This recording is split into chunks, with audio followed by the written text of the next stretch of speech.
अस्सलाम वालेकुम। इलेक्ट्रिकल पाकिस्तान में आपका खुशामदीद करता हूँ।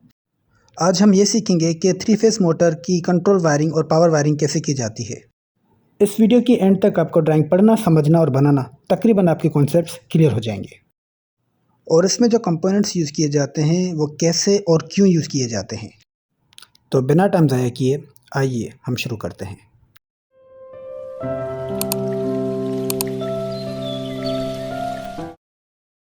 बिल्कुल बेसिक से समझते हैं। जैसे आपको रिक्वायरमेंट है, आपको क्लाइंट ने बोला है कि आपको 3 फेस मोटर चाहिए जो पुश बटन से स्टार्ट होती हो और पुश बटन से ही स्टॉप होती हो, और साथ में इंडिकेशंस भी चाहिए ताकि हम स्टार्ट करें तो हमें इंडिकेशन मिले कि मोटर स्टार्ट है, और स्टॉप करें तो हमें इंडिकेशन मिले कि मोटर स्टॉप है।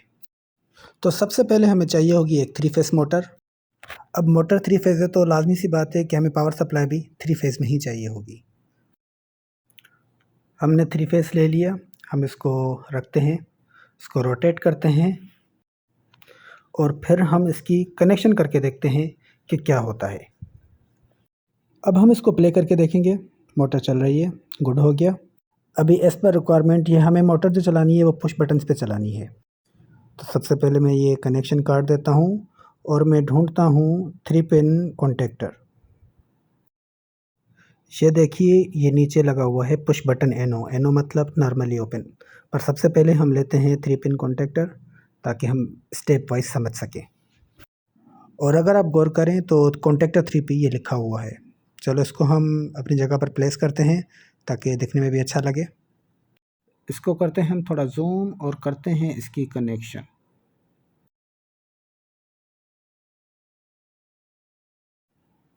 अब करते हैं जूम आउट और हम ऊपर से भी लाइन 1 लाइन 2 लाइन 3 की भी कनेक्शन कर देते हैं कॉन्टेक्टर के साथ। इसको करते हैं थोड़ा सीधा और प्ले करके देखते हैं क्या होता है। अभी आप जिस तरह देख सकते हैं कि कॉन्टेक्टर में पावर सप्लाई जा तो रही है पर उससे निकल नहीं रही क्योंकि कॉन्टेक्टर क्लोज़ नहीं हो रहा। तो अब हमें कॉन्टेक्टर को क्लोज़ करने के लिए लाज़मी बात है, हमें कॉन्टेक्टर की कॉइल ढूंढनी पड़ेगी। तो सबसे पहले मैं ढूंढता हूँ पुश बटन। ये स्विच नॉर्मल ओपन है, ये स्विच नहीं चाहिए, हमें चाहिए पुश बटन। देख सकते हैं ये हो गया पुश बटन नॉर्मल ओपन।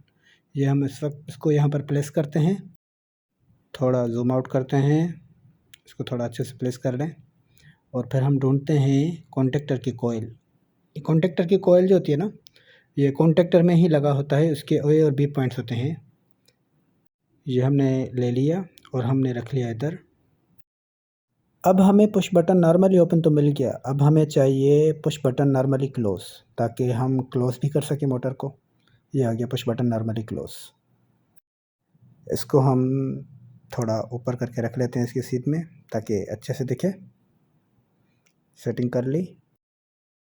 अब कंट्रोल सर्किट को पावर देने के लिए हमें ज़रूरत पड़ेगी न्यूट्रल की। हम ढूंढते हैं, ये रहा न्यूट्रल, ये हमने नीचे प्लेस किया। अब हम करेंगे कंट्रोल वायरिंग। A2 को हमने न्यूट्रल के साथ लगा लिया और A1 हमने नॉर्मली ओपन और नॉर्मली क्लोज पुश बटन के साथ सीरीज़ में लगा दिया और उसको कर दिया हमने फेज़ में। अब हम प्ले करके देखते हैं। हम पुश बटन दबाते हैं तो मोटर चल रही है पर झटके लगा रही है। जैसे ही मैं दबा रहा हूँ तो मोटर चल रही है, जब हाथ छोड़ रहा हूँ तो मोटर रुक रही है। हमें क्या करना है, हमें चाहिए कि हम जैसे ही पुश बटन दबाएं तो मोटर कंटिन्यूसली चलती रहे, और उसके लिए हमें ज़रूरत पड़ेगी कॉन्टेक्ट के एनो और एनसी के लिए। तो हम कॉन्टेक्ट का एनो ले लेते हैं और इसको हम लगा देंगे नॉर्मली ओपन पुश बटन के साथ पैरेलल में। अब होता क्या है, कॉन्टेक्टर तब ही क्लोज रहेगा जब उसकी कोयल को पावर कंटिन्यूसली मिलता रहे। तो पुश बटन दबा रहे हैं तो उसकी कोयल को पावर मिल रहा है तो कॉन्टेक्टर क्लोज हो रहा है, और पुश बटन जब हम छोड़ रहे हैं तो कोयल को पावर मिलना बंद हो रहा है और कॉन्टेक्टर जो है वो ओपन हो जा रहा है। इसीलिए हमने कॉन्टेक्ट नॉर्मली ओपन स्विच के पैरेलल में यूज़ किया है। अब जैसे ही मैं पुश बटन दबाऊंगा तो मोटर चलती रहेगी क्योंकि कोयल को अब कंटिन्यूसली पावर मिल रहा है। अब ऐसा इसलिए हो रहा है क्योंकि हमने यूज़ किया है कॉन्टेक्ट नॉर्मली ओपन।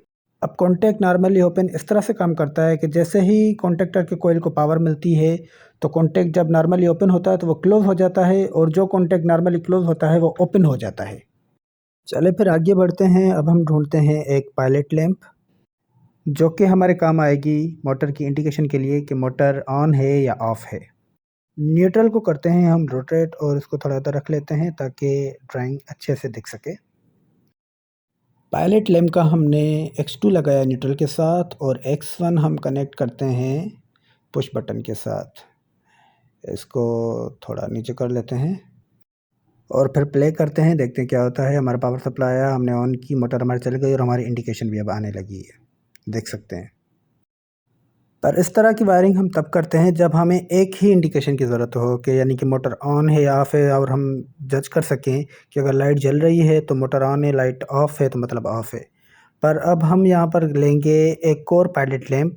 हम चाहते हैं कि एक में इंडिकेशन आए ऑन की और एक में इंडिकेशन आए ऑफ़ की। तो ये कंडीशन को पूरा करने के लिए हमें ज़रूरत पड़ेगी कॉन्टैक्ट के NO और NC की। हमने यहाँ पर लैंप रखा, इसका X2 जो है वो हम कनेक्ट करते हैं न्यूट्रल के साथ, जिस तरह से उसका किया था।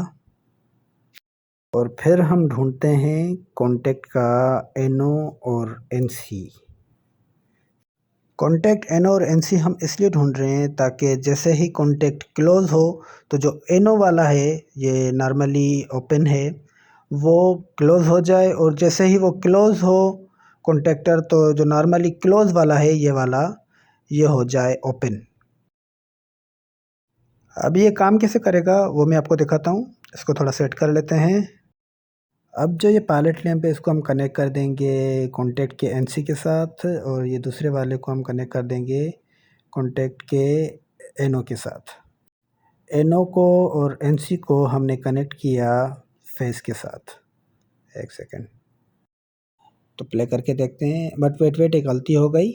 हमें कॉन्टैक्ट के NC और NO को हमें कॉन्टैक्ट का टैग देना है, ताकि हमें और इस एप्लीकेशन को पता चले कि जो KM1 कॉन्टैक्टर है इनके साथ इनको मूव करना है। जो NO है वो NC हो जाए और जो NC है वो NO हो जाए जब भी कॉन्टैक्टर ओपन या क्लोज़ हो।